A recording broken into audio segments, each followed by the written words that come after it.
बिस्मिल्लाहिर्रहमानिर्रहीम। अस्सलाम वालेकुम स्टूडेंट्स। आज हम पढ़ेंगे 9th class chemistry chapter number 1 fundamentals of chemistry, chemistry के बुनियादी असूल।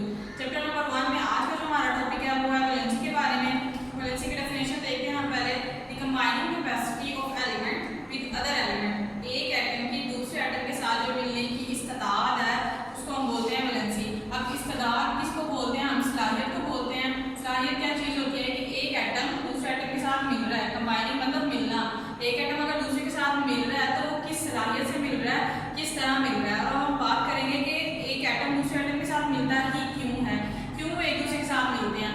जैसे देखिए कायनात में हर चीज़ अल्लाह ताला ने जितनी भी चीज़ें बनाई हैं वो सारी की सारी स्टेबल होना चाहती हैं, मतलब मुस्तहकम होना चाहती हैं, खुद को स्टेबल करना चाहती हैं कि हमें दूसरों की मोहताजी ना हासिल होनी पड़े। जैसे कि इंसान है वो चाहता है कि मेरे पास घर हो, पैसा हो, अच्छी गाड़ी हो। इसी तरह जो एटम है वो भी स्टेबल होना चाहते हैं। वो स्टेबल किस तरह होते हैं? या तो उनके वैलेंस शेल में 2 इलेक्ट्रॉन्स होने चाहिए या उनके वैलेंस शेल में 8 इलेक्ट्रॉन्स होने चाहिए। अब कोई भी एटम है अगर उसके वैलेंस शेल में 2 इलेक्ट्रॉन कंप्लीट है तो हम कहेंगे इसका डुप्लेट कंप्लीट है। 2 वैलेंस शेल की बात करते हैं। वैलेंस शेल होता है किसी भी एटम का जो लास्ट वाला शेल होता है उसको हम बोलते हैं वैलेंस शेल। अभी हम देखेंगे सोडियम की हम बात करेंगे, उसका हम शेल देखेंगे कौन सा वाला शेल होता है। वैलेंस शेल मतलब लास्ट वाला शेल। अब देखें डुप्लेट रूल। डुप्लेट रूल में देखिए ज़रा, कोई भी एटम है अगर उसके वैलेंस शेल में 2 इलेक्ट्रॉन्स हैं तो मतलब उसका डुप्लेट कंप्लीट है। अगर किसी एटम के वैलेंस शेल में 8 इलेक्ट्रॉन्स हैं तो उसका ऑक्टेट कंप्लीट है। अब हमने पीरियोडिक टेबल में देखना है कि पीरियोडिक टेबल में, पूरे पीरियोडिक टेबल में सिर्फ 2 एलिमेंट्स, एक हाइड्रोजन और एक हीलियम, इन दोनों का डुप्लेट कंप्लीट होता है। बाकी जितने भी एलिमेंट्स हैं उनका ऑक्टेट कंप्लीट होता है। अच्छा जी, अब हम बात करते हैं, एग्जांपल लेते हैं हम सोडियम की और क्लोरीन की। इनमें कैसे कैसे जो है वो इलेक्ट्रॉन जो अरेंज हुए होते हैं। देखिए ज़रा, सोडियम एटॉमिक नंबर इसका होता है 11। हमने एटॉमिक नंबर की बात की थी। Atomic number is the number of proton present in the nucleus in the of the atom. अब इसका एटॉमिक नंबर है 11 मतलब इसमें प्रोटॉन्स कितने हैं? 11 मौजूद हैं। हमने पढ़ा था number of proton equal to number of electron की। जितने प्रोटॉन होते हैं उतने ही इलेक्ट्रॉन होते हैं, मतलब जितने पॉजिटिव चार्जेस होते हैं उतने ही नेगेटिव चार्जेस होते हैं। इसी वजह से होल एटम जो है वो न्यूट्रल होता है, उसके ऊपर कोई भी चार्ज नहीं होता। अब देखिए ज़रा, सोडियम 11 है, इसके अंदर प्रोटॉन कितने हो गए? 11, और बाहर इलेक्ट्रॉन भी 11 है। तो हमने इलेक्ट्रॉन को जो है वो इसको हमने अरेंज करना है एक एटम में। वो कैसे करेंगे? पहला जो शेल है उसमें हमेशा 2 इलेक्ट्रॉन्स होते हैं, दूसरे वाले में 8 इलेक्ट्रॉन्स, बाकी जो रिमेनिंग बचते हैं वो हम थर्ड वाले में कर देते हैं। 11 है, पहले शेल में 2 इलेक्ट्रॉन्स आ गए, दूसरे वाले में 8 और 2 10 हो गए, और बाकी एक बचा वो हमने इस वाले शेल में डाल दिया। पहले शेल में देखिए ज़रा 2 इलेक्ट्रॉन्स, दूसरे वाले में 8 इलेक्ट्रॉन्स, बाकी जो रिमेनिंग बच गए थे इलेक्ट्रॉन्स वो हमने आउटर मोस्ट शेल में ट्रांसफर कर दिए। एक इलेक्ट्रॉन बचा था, हमने आउटर मोस्ट शेल लिया। आउटर मोस्ट शेल मतलब वैलेंस शेल इसका है और इसमें 1 इलेक्ट्रॉन है। अब 1 इलेक्ट्रॉन है इस आउटर मोस्ट शेल में। अभी हमने बात की है कि कोई भी एटम स्टेबल कब होता है? जब उसके वैलेंस शेल में या तो 2 इलेक्ट्रॉन्स होने चाहिए या फिर 8 इलेक्ट्रॉन्स होने चाहिए। शेल है उसमें इसने 8 इलेक्ट्रॉन्स कंप्लीट करने हैं। अब वो कैसे करेगा 8 इलेक्ट्रॉन्स? इसने 1 इलेक्ट्रॉन है इसके पास, बाकी इसको कितने और चाहिए? 7 इलेक्ट्रॉन्स और चाहिए। अब 7 इसके लिए लेना जो इलेक्ट्रॉन्स वो बहुत ज़्यादा मुश्किल काम है। क्यों मुश्किल काम है? क्योंकि एटम के न्यूक्लियस में पॉजिटिव चार्जेस होते हैं और बाहर जो होते हैं वो नेगेटिव चार्जेस होते हैं। पॉजिटिव नेगेटिव एक दूसरे को अट्रैक्ट करके रखते हैं। तो अट्रैक्ट करके रखते हैं ये बाहर। इनको इलेक्ट्रॉन्स जो है बाहर वो आसानी से ना ही जा सकते हैं, ना ही कोई इलेक्ट्रॉन बाहर से आ सकते हैं। अब 7 इलेक्ट्रॉन जो है वो लेना बहुत मुश्किल काम है। तो सोडियम क्या करेगा? अपने वैलेंस शेल से ये एक इलेक्ट्रॉन जो है वो निकाल देगा। ये इलेक्ट्रॉन ये निकाल देगा मतलब लूज कर देगा। इलेक्ट्रॉन आ गया, लूज हो गया, तो इसका ये जो शेल है आउटर मोस्ट शेल ये खत्म हो जाएगा और इसका जो सेकंड शेल है वो इसका आउटर मोस्ट शेल बन जाएगा। अब देखें आउटर मोस्ट शेल, ये शेल जब खत्म हो गया तो अब इसका ये वाला लास्ट वाला शेल कहलाएगा तो इसको हम आउटर मोस्ट शेल बोलेंगे। इसमें इलेक्ट्रॉन देखें 1 2 3 4 5 6 7 8, मतलब ये क्या हो गया? सोडियम हो गया स्टेबल। अब सोडियम हो गया स्टेबल। अब हम बात करेंगे क्लोरीन की कि क्लोरीन का एटॉमिक नंबर क्या होता है? 17 एटॉमिक नंबर होता है, मतलब इसके अंदर प्रोटॉन कितने हैं? 17, और number of proton equal number of electron. Positive charges और नेगेटिव चार्जेस एक दूसरे के बराबर होते हैं। अब हम देखते हैं कि इसमें हमने कैसे इसको अरेंज किया है एटम के अंदर इलेक्ट्रॉन्स को। फर्स्ट शेल में हो गए 2 इलेक्ट्रॉन्स, सेकेंड वाले में 8 इलेक्ट्रॉन्स होंगे, बाकी रिमेनिंग बचे 7 इलेक्ट्रॉन हमने इसके आउटर मोस्ट शेल में ट्रांसफर कर दिए। 1 2 3 4 5 6 7। अब इसको स्टेबल होने के लिए 8 इलेक्ट्रॉन्स पूरे करने हैं। 8 इलेक्ट्रॉन्स पूरे करने के लिए इसको सिर्फ एक और की ज़रूरत है। तो अब ये एक कहाँ से लेगा, ये क्या करेगा, सोडियम ने जो अपना 1 इलेक्ट्रॉन लूज किया है, जो इससे निकाला है, वो यहाँ पे आके क्लोरीन 1 इलेक्ट्रॉन यहाँ पे ले लेगा। क्लोरीन 1 इलेक्ट्रॉन लेके स्टेबल हो गया, इसके भी आउटर मोस्ट शेल में 1 इलेक्ट्रॉन कंप्लीट हो गए हैं। अब ये दोनों स्टेबल हो गए हैं। अब सोडियम ने दिया, क्लोरीन ने ले लिया। तो अब एक शर्त है कि ये दोनों अब अलग अलग नहीं रह सकते, दोनों के साथ मिलकर NaCl की फॉर्म में रहना है। अब हम बात करते हैं कि जब कोई एटम इलेक्ट्रॉन लूज करता है या फिर गेन करता है तो उसके ऊपर चार्जेस आ जाते हैं। चार्जेस दो तरह के होते हैं, एक होता है पॉजिटिव चार्ज और एक होता है नेगेटिव चार्ज। जब भी कोई एटम अपना इलेक्ट्रॉन लूज करता है तो उसके ऊपर चार्ज आता है पॉजिटिव, और जब भी कोई एटम इलेक्ट्रॉन गेन करता है तो उसके ऊपर चार्ज आता है नेगेटिव। अब ये क्यों, इसको समझने के लिए एक छोटी सी एग्जांपल है कि जो अच्छे वाले लोग होते हैं, अच्छे इंसान जो होते हैं, वो क्या करते हैं, हमेशा दूसरों की हेल्प करते हैं। पॉजिटिव बंदे होते हैं, हमेशा दूसरों की हेल्प करने के बारे में सोचते हैं, दूसरों के बारे में अच्छा सोचते हैं, तो हम कहते हैं कि ये पॉजिटिव बंदे हैं। अब सोडियम ने भी क्लोरीन की हेल्प की है, कैसे हेल्प की है, क्योंकि इसके लिए बहुत मुश्किल काम था अपने वैलेंस शेल से 7 इलेक्ट्रॉन को लूज करना। 7 इलेक्ट्रॉन लूज करना बहुत मुश्किल काम था। क्यों मुश्किल काम था, क्योंकि अभी मैंने बात की है कि जो इसके अंदर पॉजिटिव चार्जेस होते हैं और बाहर नेगेटिव चार्जेस होते हैं, ये एक दूसरे को बहुत ज़्यादा स्ट्रांगली अट्रैक्ट किया होता है इन्होंने एक दूसरे को। तो स्ट्रांगली अट्रैक्ट करने के रिजल्टेंट में ये जो इलेक्ट्रॉन्स होते हैं बहुत मुश्किल से बाहर निकलते हैं। तो इसके लिए बहुत मुश्किल काम था इलेक्ट्रॉन फाइंड करना, तो सोडियम ने इसकी हेल्प की और 1 इलेक्ट्रॉन इसको दे दिया। तो ये अच्छे पॉजिटिव था ये, तो इसके ऊपर चार्ज है आ जाएगा पॉजिटिव। अब क्लोरीन ने क्या किया, इससे गेन किया। मतलब अब जो लोग होते हैं दूसरों के बारे में बुरा सोचते हैं, दूसरों का हक खाते हैं, तो वो नेगेटिविटी को शो करते हैं, नेगेटिव बंदे होते हैं। तो अब इसने भी क्या किया, सोडियम से लिया, खुद मेहनत नहीं की इसने, तो लेकिन इसने क्या किया, बैठे बैठाए सोडियम से 1 इलेक्ट्रॉन गेन कर लिया, तो रिजल्टेंट इसके ऊपर चार्ज क्या आएगा, नेगेटिव। तो इस तरह जो है वो पॉजिटिव और नेगेटिव चार्जेस आते हैं। ग्रुप्स की बात करेंगे वैलेंसी को जरा और ज़्यादा समझने के लिए।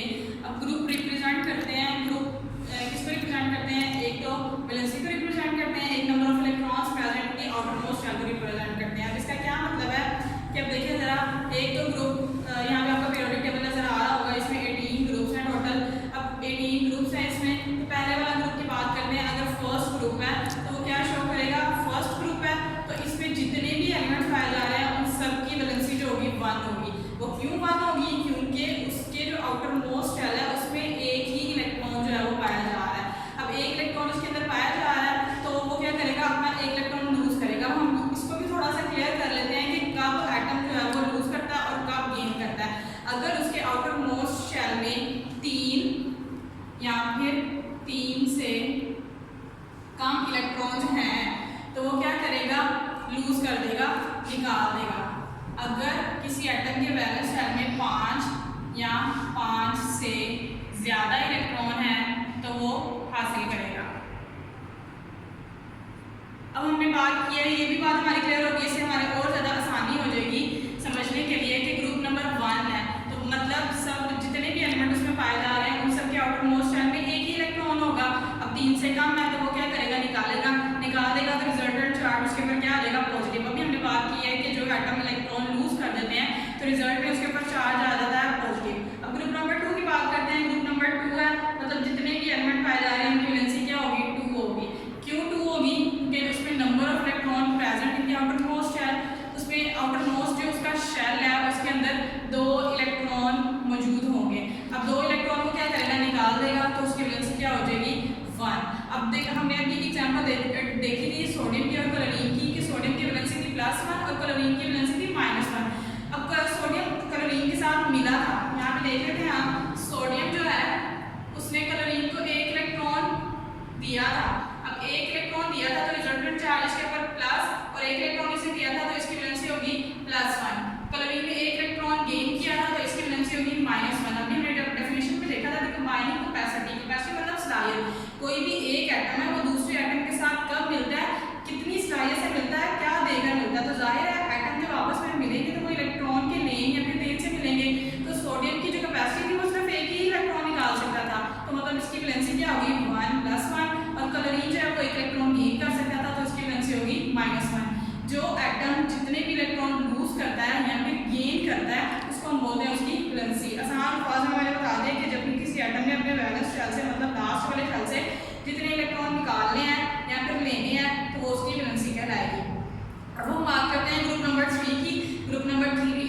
मतलब उसके वैलेंस जितने भी एटम्स के अंदर पाए जा रहे हैं उन सबके वैलेंस शेल में इलेक्ट्रॉन होंगे 3, तो उसकी वो 3 है। अब 3 से कम, 3 हमने अभी पढ़ा है कि 3 या फिर 3 से कम हो तो मैं निकाल देता, वो अपने वैलेंस शेल से इलेक्ट्रॉन लूज कर देगा, निकाल देगा, तो उसकी वैलेंसी हो जाएगी 1।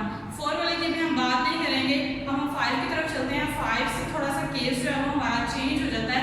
वो किस तरह चेंज हो जाता है? 5 है तो आउटर मोस्ट शेल में कितने इलेक्ट्रॉन्स होंगे? 5 इलेक्ट्रॉन्स होंगे। अब उसने 8 कंप्लीट करने हैं तो उसको क्या करना पड़ेगा? 3 जो है वो किसी से लेने पड़ेंगे। क्यों लेने पड़ेंगे? अभी हमने ये रूल लिखा है कि अगर 5 या फिर 5 से ज्यादा है तो वो हासिल करता है। अब 5 इलेक्ट्रॉन उसके पास है, 8 पूरे करने के लिए उसको 3 और की जरूरत है, तो वो क्या करेगा? 3 इलेक्ट्रॉन को जो है वो गेन कर लेगा। जब 3 इलेक्ट्रॉन को गेन करेगा तो रिजल्टेंट उसके ऊपर चार्ज आ जाएगा माइनस, क्योंकि जब कोई गेन करता है तो उसके ऊपर रिजल्टेंट चार्ज आता है माइनस, तो उसकी वैलेंसी हो जाएगी -3। इसी तरह ग्रुप नंबर 6 की बात करें तो ग्रुप नंबर 6 है, उसमें जो उनमें जितने भी एलिमेंट्स पाए जा रहे हैं उनकी वैलेंसी हो जाएगी -2। क्यों होगी? क्योंकि उनके आउटर मोस्ट शेल में 6 इलेक्ट्रॉन है, तो 8 पूरे करने के लिए वो क्या करेगा? 2 को गेन करेगा। जब 2 गेन करेगा तो उसकी वैलेंसी हो जाएगी 2। अभी हमने बात किया जब भी कोई गेन करेगा या फिर लूज करेगा तो उसकी वैलेंसी गिराएगी। ग्रुप नंबर 7 की बात करते हैं। ग्रुप नंबर 7 है, मतलब आउटर मोस्ट शेल में कितने इलेक्ट्रॉन्स पाए जा रहे हैं?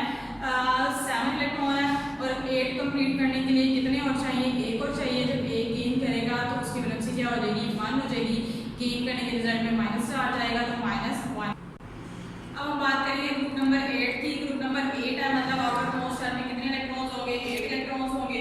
तो ये ना तो किसी से गेन करेगा ना ही लूज करेगा, क्योंकि इसका वैलेंस शेल पहले से ही कंप्लीट है। हमने पढ़ा है कि जब किसी एटम के वैलेंस शेल में 8 इलेक्ट्रॉन हो तो वो पहले से ही स्टेबल होता है, खुद ब खुद स्टेबल होता है, तो ये ना गेन करेंगे ना ही लूज करेंगे। अब हम कुछ एग्जांपल्स देखते हैं जिससे हमें मजीद वैलेंसी के जो टॉपिक है वो क्लियर हो जाएगा। जी स्टूडेंट्स, अब हम एक एग्जांपल लेंगे मैग्नीशियम क्लोराइड की, MgCl2 मैग्नीशियम क्लोराइड। यहाँ मैंने शेल बना दिया है, एटम बनाया है, ये मैग्नीशियम का, ये क्लोरीन का, ये क्लोरीन का। क्लोरीन का हमने अभी पढ़ा है कि 17 इसका एटॉमिक नंबर होता है। पहले शेल में 2 इलेक्ट्रॉन, दूसरे वाले में 8 इलेक्ट्रॉन, बाकी जो आउटर मोस्ट शेल है उसमें 7 इलेक्ट्रॉन्स हैं। मतलब इसको कितने चाहिए? 8 पूरे करने के लिए 1 इलेक्ट्रॉन इसको चाहिए पूरा करने के लिए। मैग्नीशियम है, मैग्नीशियम का एटॉमिक नंबर होता है 12। पहले शेल में 2 इलेक्ट्रॉन, दूसरे वाले में 8 इलेक्ट्रॉन, और लास्ट वाले में 2 इलेक्ट्रॉन है। आउटर मोस्ट शेल में 2 इलेक्ट्रॉन्स हैं, मतलब इसको अपने 8 पूरे करने के लिए 6 और की जरूरत है। अब क्लोरीन है, क्लोरीन का इसी तरह जैसे ये क्लोरीन का केस है, इसी तरह ये क्लोरीन है, आउटर मोस्ट शेल में इसके पास 7 इलेक्ट्रॉन्स हैं, 8 पूरे करने के लिए इसको 1 और की जरूरत है। तो अब क्या होगा? मैग्नीशियम जो है इसके आउटर मोस्ट शेल में 2 इलेक्ट्रॉन्स हैं। अब हमने पढ़ा है कि किसी भी एटम के वैलेंस शेल में अगर 3 या 3 से कम इलेक्ट्रॉन हो तो वो लूज कर देता है। मैग्नीशियम क्या करेगा? अपने 2 इलेक्ट्रॉन लूज कर देगा। अब क्लोरीन को 1 चाहिए, इस वाले क्लोरीन को भी 1 चाहिए, तो ये जो 1 है ये इस वाले क्लोरीन के पास आ जाएगा और 1 इलेक्ट्रॉन इस वाले क्लोरीन के पास आ जाएगा। रिजल्ट में जो मैग्नीशियम का आउटर मोस्ट शेल है वो खत्म हो जाएगा। आउटर मोस्ट शेल खत्म होके जो इनर शेल है उससे सेकंड वाला जो शेल है वो इसका आउटर मोस्ट शेल बन जाएगा। अब आउटर मोस्ट शेल में देखिए इसके 8 इलेक्ट्रॉन्स कंप्लीट हो गए, 1 2 3 4 5 6 7 8। और क्लोरीन का भी जो है वो आउटर मोस्ट शेल कंप्लीट हो गया, तीनों जो है वो स्टेबल हो गए हैं। अब हम इसकी बात करते हैं वैलेंसी की। मैग्नीशियम में कितनी कैपेसिटी थी? मैग्नीशियम में 2 इलेक्ट्रॉन लूज करने की कैपेसिटी थी, मतलब इसकी वैलेंसी क्या होगी? 2। क्लोरीन 1 गेन करने की कैपेसिटी, इसकी वैलेंसी होगी 1। इस क्लोरीन ने भी 1 गेन किया, इसकी भी वैलेंसी होगी 1। अब हम चार्जेस की बात करते हैं तो इनके ऊपर चार्जेस क्या आएंगे? मैग्नीशियम ने लूज किया है, दूसरों की हेल्प की है, तो हेल्प करने के रिजल्टेंट पॉजिटिव है तो इसके ऊपर चार्ज आ जाएगा पॉजिटिव। क्लोरीन ने मैग्नीशियम से गेन किया, वो कोई काम नहीं किया, दूसरे से ले लिया, तो नेगेटिविटी को शो करता है, नेगेटिव चार्ज। इस वाले क्लोरीन के ऊपर भी नेगेटिव चार्ज। इसी तरह हम यहाँ पे इसकी वैलेंसी देख लेते हैं। मैग्नीशियम +2, 1 इसको दे दिया, 1 इसको दे दिया, इसकी -1 और इसकी भी -1। ये हमने एग्जाम्पल ली मैग्नीशियम क्लोराइड की। ये स्टूडेंट्स अब हम बात करेंगे वेरिएबल वैलेंसी की। वेरिएबल का मतलब होता है चेंज होना, बार बार तब्दील होना। तो इसकी डेफिनेशन देखिए, सब elements show more than one valency is called variable valency. कुछ एलिमेंट एक से ज्यादा वैलेंसी को जाहिर करते हैं तो इनकी जो वैलेंसी होती है वो वेरिएबल होती है। अब कुछ एलिमेंट एक से ज्यादा वैलेंसी को क्यों जाहिर करते हैं तो वो डिपेंड करता है, वो डिपेंड किस पे करता है? Losing and gaining of electron की। कोई भी एटम है वो इलेक्ट्रॉन कितने लूज कर रहा है और कितने गेन कर रहा है, किस कंपाउंड में कितने लूज कर रहा है, किस कंपाउंड में कितने गेन कर रहा है, तो इस वजह से उसकी वैलेंसी जो होती है वो वेरिएबल हो जाती है। इसको समझने के लिए हम एक एग्जांपल को सॉल्व करते हैं। जो हमारे पास है वो है ferrous sulphate FeSO4। Fe symbol होता है आयरन का। अब देखिए आयरन में कहीं भी Fe नहीं आ रहा, तो इसका लैटिन में जो नेम होता है वो होता है फेरम। फेरम नेम है तो इसका हमने सिंबल लिया Fe। सल्फेट SO4, इसकी जो आयरन की जो वैलेंसी है इसमें वो होती है +2। अब +2 किस तरह वैलेंसी है? आयरन की वैलेंसी है +2, वैलेंसी को हम ऊपर राइट साइड पे लिखते हैं, और सल्फेट की जो वैलेंसी होती है वो होती है -2। अब वैलेंसीज को जो है एक दूसरे के एटम की जो वैलेंसी होती है उनको हम क्रॉस एक्सचेंज करके लिखते हैं। वो कैसे लिखते हैं?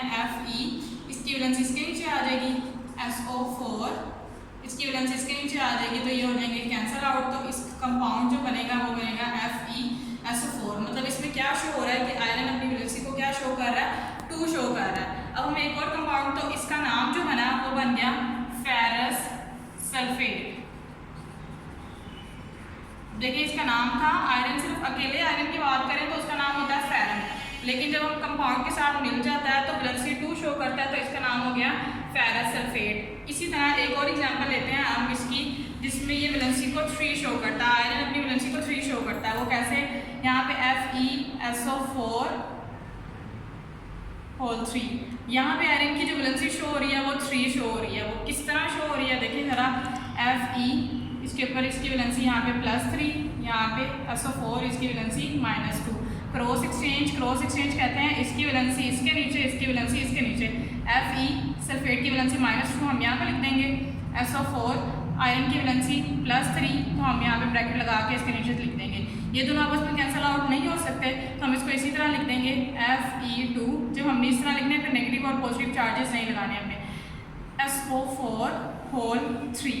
अब इससे शो हो रहा है कि यहाँ पे आयरन जो है वो अपनी वैलेंसी 3 शो कर रहा है। इसका नाम हो जाएगा फेरिक सल्फेट। अब देखिए है आयरन, यहाँ पे भी आयरन है, यहाँ पे भी आयरन है, यहाँ पे भी आयरन सल्फेट है, वहाँ पे भी आयरन सल्फेट है, लेकिन डिपेंड किस पे कर रहा है? Losing and gaining of number of electron. यहाँ पे इलेक्ट्रॉन जो है वो अपने 2 लूज कर रहा है, वहाँ पे इलेक्ट्रॉन 3 लूज कर रहा है, तो यहाँ पे इसकी वैलेंसी 2 हो जाएगी, वहाँ पे उसकी वैलेंसी 3 हो जाएगी। तो इस तरह की जो वैलेंसी होती है उसको हम बोलते हैं वेरिएबल वैलेंसी, जिसमें वैलेंसी जो है वो बार बार चेंज होती रहती है। अब स्टूडेंट्स यहाँ पे आपको एक टेबल नजर आ रहा है, टेबल में एलिमेंट्स के नेम लिखे हुए हैं और उनकी वैलेंसीज लिखी हुई है। जिस तरह देखिए कॉपर में लिखी है, उसकी वैलेंसी, कॉपर की वैलेंसी 1 भी होती है, 2 भी होती है, वो अपनी वैलेंसी को 1 भी शो करता है, 2 भी शो करता है। इसी तरह मरकरी है, 1 और 2 इसकी वैलेंसी शो हो रही है। आयरन है, आयरन की वैलेंसी 2, कॉमा डाल के 3 लिखा हुआ है, मतलब वो कभी कभी अपनी वैलेंसी को 2 शो करता है, कभी अपनी वैलेंसी को 3 शो करता है। इसी तरह फास्फोरस, सेकंड लाइन में फास्फोरस है, वो अपनी कभी वैलेंसी को 3 शो करता है, कभी 5 शो करता है, मतलब उसकी दोनों वैलेंसी चल सकती है, दोनों वैलेंसी होती है उसकी। तो आपने इस टेबल को, एलिमेंट्स के नेम को और इनकी वैलेंसीज को अच्छे से याद कर लेना। Thank you.